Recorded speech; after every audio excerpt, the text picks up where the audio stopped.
With a character like John Kramer, he's a bit of a philosopher, he's a bit of a theologian, he's a scientist, he's a trained engineer, he's fascinated by many aspects of life. He's a very technical thinker, so I approach him quite technically.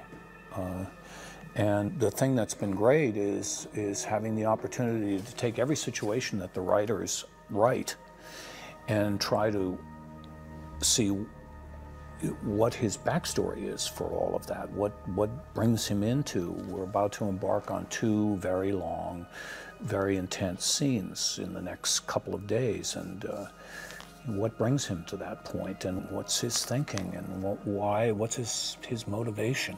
Why does he do what he does? But it's different for every situation and every film.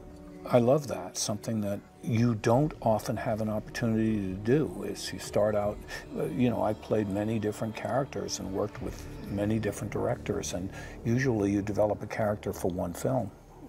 But in this case, I've had the chance to continue to try to enlarge him in some way in each film as we've gone along. I do my best to do that while working with the story that has been written. He lives this character. He does not look at this, like there are a lot of guys who show up and they're phoning it in and they're like, oh man, you know, where's my money? He really is protective of this character that he has created.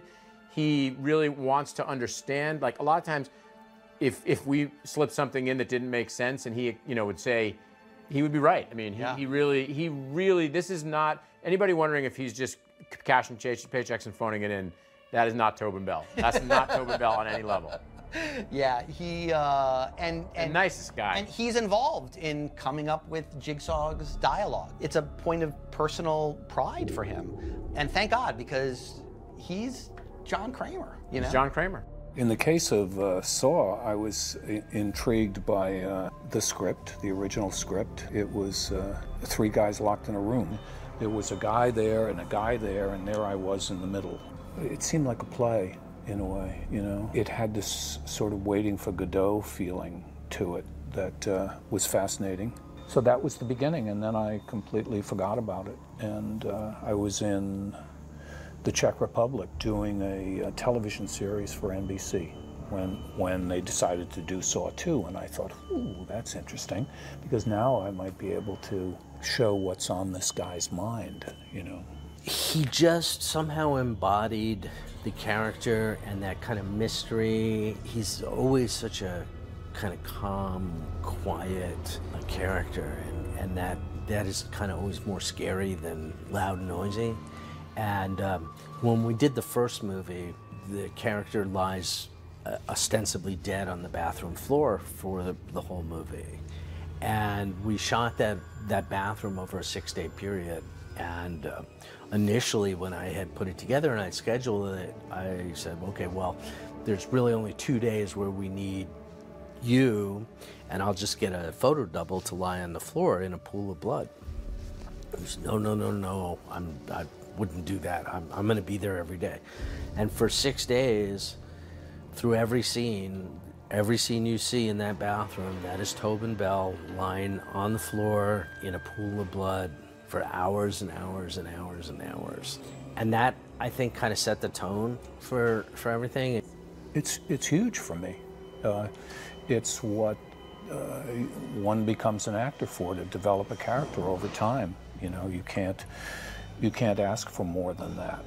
The opportunity to work with Lionsgate and to be an actor who can help tell this story, for me, is why I became an actor in the first place. I love talking with Tobin. I love talking baseball with Tobin, and that's one of the things we share, but I really love talking Saw with Tobin because Tobin knows not only his character, he knows the universe, he knows the voice, and he'll often come to us and say, I have an idea, and they're always great.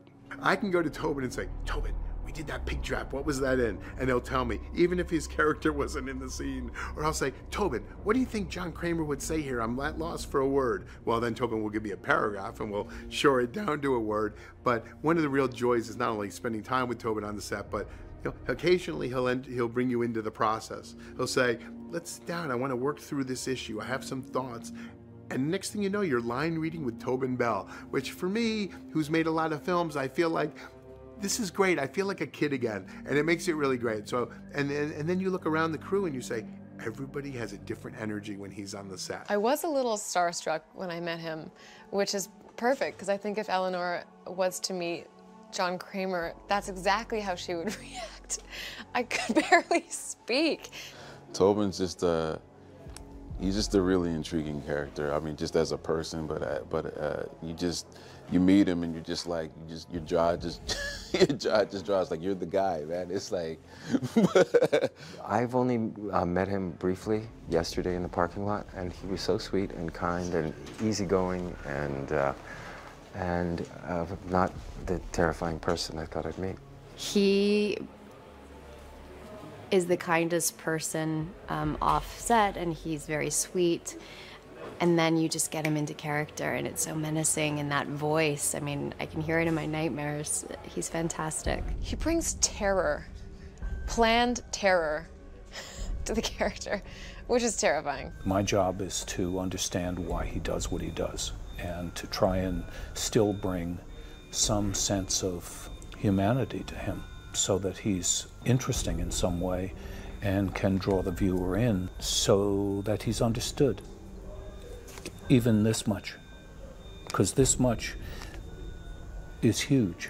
I believe that the most important aspect of any dramatic story has to do with character and relationship. So apart from whatever else is going on in the film, how that plays out is most interesting to me, because what actors do is bring human qualities to things and try to help an audience to understand why what's going on is going on, and in some way to relate to what's going on. And that's really all that we can do, is try to bring things to life in that way.